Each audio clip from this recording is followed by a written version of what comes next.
आज के दिन एक बार फिर से किसान हंगामा करने वाले हैं। किसानों को बवाल आपको देखने को मिल सकता है। शंभू बॉर्डर पर शुक्रवार को दिल्ली कूच करने वाले 101 किसानों के जत्थे और हरियाणा पुलिस के बीच हुए टकराव के बाद संयुक्त किसान मोर्चा यानी एसकेएम ने रविवार को फिर दिल्ली कूच की घोषणा की है। यानी आज हर जगह आपको जाम दिख सकता है। किसान मजदूर संघर्ष कमेटी के प्रधान सरवन सिंह पंढेर कहते हैं, शनिवार शाम तक हमने केंद्र सरकार से बातचीत होने का इंतजार किया, लेकिन कोई सार्थक पहल न होने के बाद अब हमने फैसला किया है।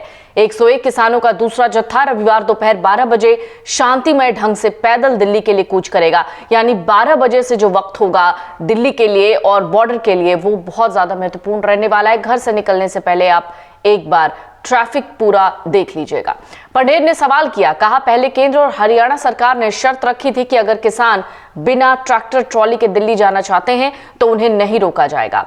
जब अब हम बिना ट्रैक्टर ट्रॉली के जत्थे के रूप में पैदल दिल्ली जाना चाहते हैं तो फिर हमें क्यों रोका जा रहा है। पंढेर ने दावा किया, शुक्रवार के घटनाक्रम में 20 किसान घायल हुए हैं।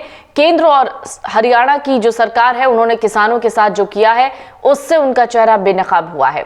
हरियाणा पंजाब सीमा पर शंभू बॉर्डर और राज्य के अन्य प्रमुख बॉर्डर एंट्री पॉइंट्स पर किसानों को रोकने के लिए हरियाणा पुलिस ने इंतजामों को और सख्त कर दिया है। किसानों को दिल्ली कूच करने से रोकने के लिए हरियाणा पुलिस ने शंभू बॉर्डर के साथ साथ जिंद में दाता सिंह वाला खनौरी बॉर्डर और सिरसा जिले के डबवाली से लगते पंजाब और राजस्थान बॉर्डर पर सुरक्षा कड़ी कर दी है। पंजाब के किसान नेता सरवन सिंह पंढेर ने कहा है कि किसानों को उनके मुद्दे पर बातचीत के लिए केंद्र सरकार की ओर से कोई संदेश नहीं मिला है, लिहाजा 101 किसानों का जत्था शंभू बॉर्डर पर। किसान नेता सरवन सिंह पंढेर ने यह भी कहा, किसान मजदूर मोर्चा और संयुक्त किसान मोर्चा गैर राजनीतिक का विरोध प्रदर्शन 300वें दिन भी प्रवेश कर गया है, लेकिन केंद्र सरकार अभी भी अड़ी हुई है। हमने एक और बड़ी घोषणा की है कि हम पंजाब में बीजेपी नेताओं के प्रवेश का विरोध करेंगे।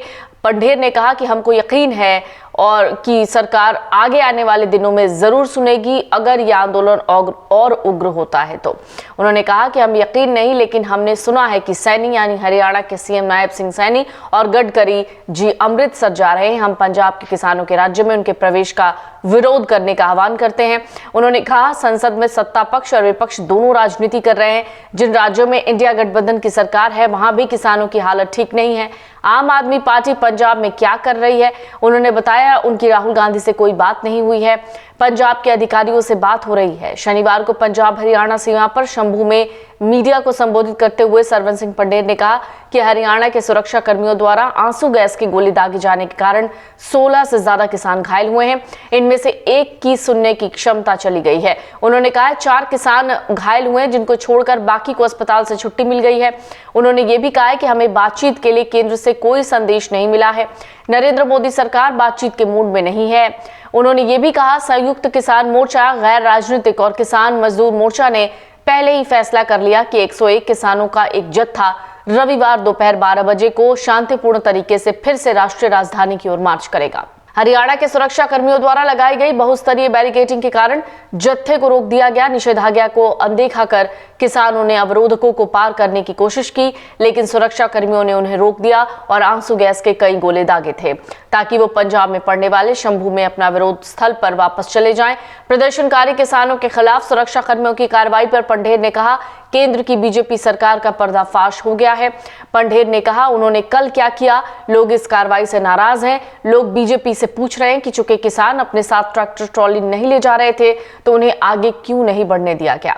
खनौरी बॉर्डर पर एक और किसान नेता जगजीत सिंह डल्लेवाल का आमरण अनशन जारी है। किसानों का दावा है कि डल्लेवाल का 8 किलो वजन कम हो गया है। इस बीच हरियाणा पुलिस ने पंजाब पुलिस प्रमुख को भेजे पत्र में कहा है कि आपके संज्ञान में लाया जाता है कि 6 दिसंबर को जब किसानों का जत्था हरियाणा की सीमा की ओर बढ़ा तो कई मीडिया कर्मी भी उनके साथ थे, जबकि अनुरोध किया गया था कि मीडिया कर्मियों को प्रदर्शन स्थल के पास नहीं आने दिया जाए। पत्र में कहा गया, इसके कारण हरियाणा पुलिस किसी को सीमा पर कानून व्यवस्था की स्थिति को संभालने में काफी समस्याओं का सामना करना पड़ा। इसलिए आपसे अनुरोध है कि आप सभी संबंधित पक्षों को यह सुनिश्चित करने का निर्देश दें कि मीडिया कर्मियों की सुरक्षा और उनकी आवश्यकता के हित में उन्हें सुरक्षित दूरी यानी न्यूनतम 1 किलोमीटर पर रोका जाए।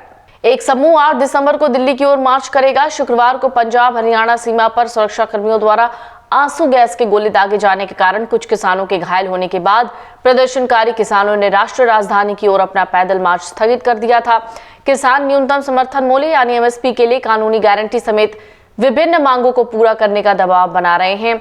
हरियाणा पुलिस ने पंजाब पुलिस को पत्र लिखकर यह सुनिश्चित करने को कहा है कि मीडिया कर्मियों को भी इससे थोड़ी दूरी बनाई रखनी चाहिए ताकि किसी भी तरीके की कानून व्यवस्था को बनाए रखने में कोई दिक्कत ना हो। तो एक बार फिर से किसानों का आंदोलन रविवार को शुरू हो रहा है। 12 बजे के बाद से आपको एक बार फिर से सड़कों पर गहमागहमी और भीड़ नजर आ सकती है। अगर आप ये वीडियो YouTube पर देख रहे हैं तो हमारे चैनल को सब्सक्राइब कर बेल आइकन दबाएं और Facebook पर देख रहे हैं तो हमारे पेज को लाइक करें। 8 मिलियन प्लस सब्सक्राइबर, आपके इस भरोसे के लिए बहुत धन्यवाद।